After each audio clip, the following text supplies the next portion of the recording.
Hola a todos, esto es Seguridad Física y este es el vídeo final dedicado a la cerradura Sparrows. En este vídeo veremos si es posible abrirla en la configuración más difícil, con 3 números de combinación y barra lisa. Al final del vídeo veremos si con lo aprendido en el manual podremos abrir esta cerradura y cualquiera similar en una caja fuerte real. Así que ponte cómodo que comenzamos.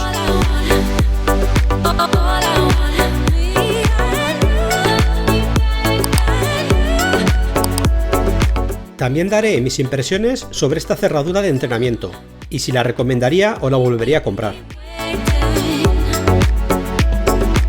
Antes de que nos pongamos manos a las gráficas, quiero dar las gracias a Talon Peak por su ayuda en mi pelea con el manual de Sparrows, el cual ya os digo que no es el fuerte de esta cerradura, y eso siendo indulgentes.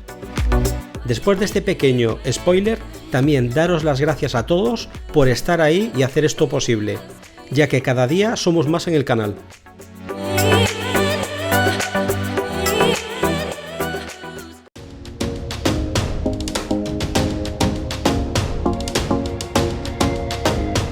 Lo primero, como siempre, será reiniciar el dial dando al menos 4 vueltas a la izquierda.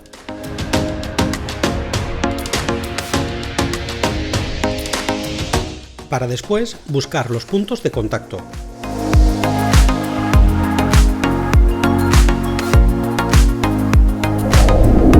Los que seguís esta serie de vídeos os habréis fijado en que no llamaremos a esta gráfica con el número de la rueda, como venimos haciendo hasta ahora, sino que la llamaremos gráfica 1, y es que, aunque Sparrows no aclare este tema en el manual, no tiene sentido llamarlo por el número de la rueda, si usamos barras lisas como son las de los martillos 3 y 4.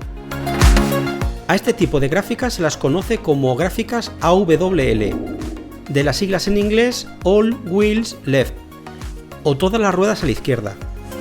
Y esto es porque vamos a hacer una gráfica de todas las ruedas moviéndose al unísono, que previamente hemos apilado a la izquierda en el reinicio del dial, y las puertas que puedan aparecer o no en la gráfica no sabremos inicialmente a qué disco o rueda pertenece, ya que sin la asistencia de los escalones de los martillos 1 y 2 vistos en los primeros vídeos de esta serie, esto no es posible.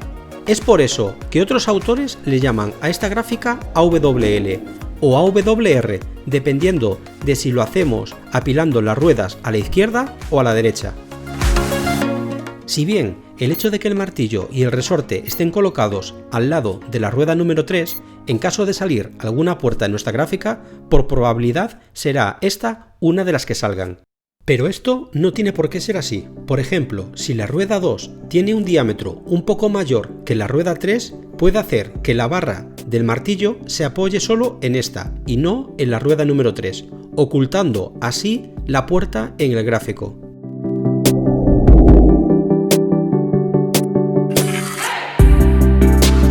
Vamos a echar un vistazo a qué nos ha salido en la gráfica. Aquí podemos ver claramente una variación típica de la puerta que ya hemos visto en vídeos anteriores, un cambio repentino que se mantiene durante unos pocos números y se produce a ambos lados de la gráfica.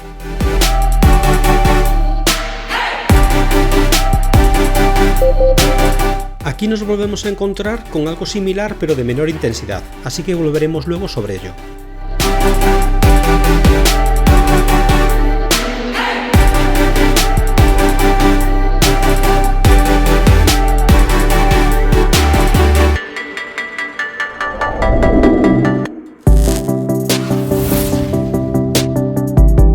Vamos a hacer la gráfica en detalle de la primera posible puerta, con el fin de confirmar su existencia y en su caso ver el centro para sacar a qué número puede corresponder.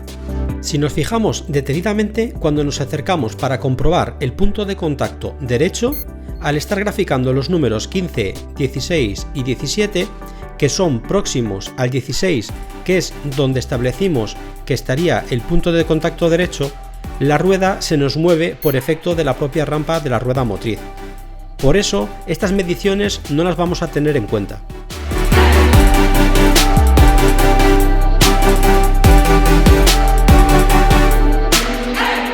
Ahora sí, ya se mueven todas las ruedas al unísono.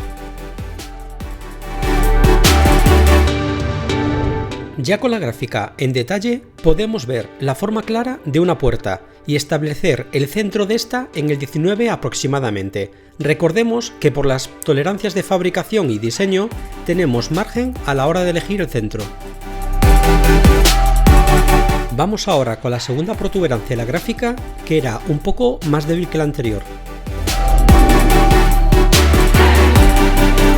En esta gráfica ya no tendremos problemas con el alojamiento de la nariz de la leva, al estar los números alejados de los puntos de contacto.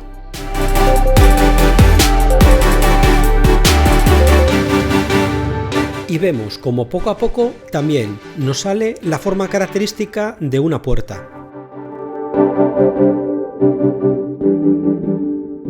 Con su centro aproximadamente en el número 28.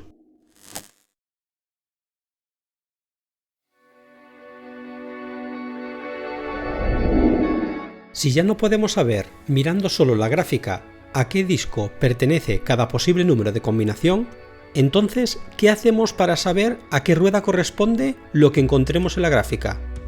Pues por un proceso de eliminación que se conoce como test altos-bajos, pero que en el manual está explicado muy vagamente y dando por hecho cosas como que nos salgan dos puertas en la gráfica, cosa que ya vimos que no tiene por qué ser necesariamente así.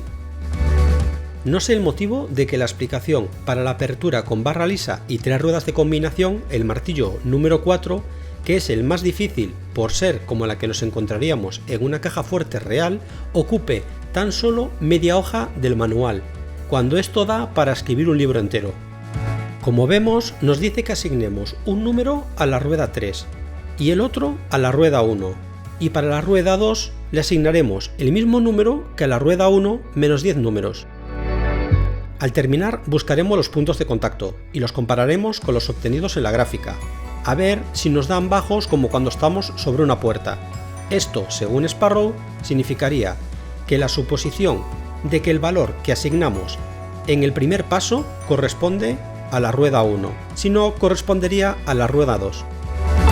Ya veremos en próximos vídeos que este test tiene mucha más miga y aquí está muy simplificado. Vamos a seguirlo a ver qué nos sale.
Ahora ya podemos suponer que a la rueda 3 le corresponde el número 28 de la gráfica y que a la 1 le corresponde el 19.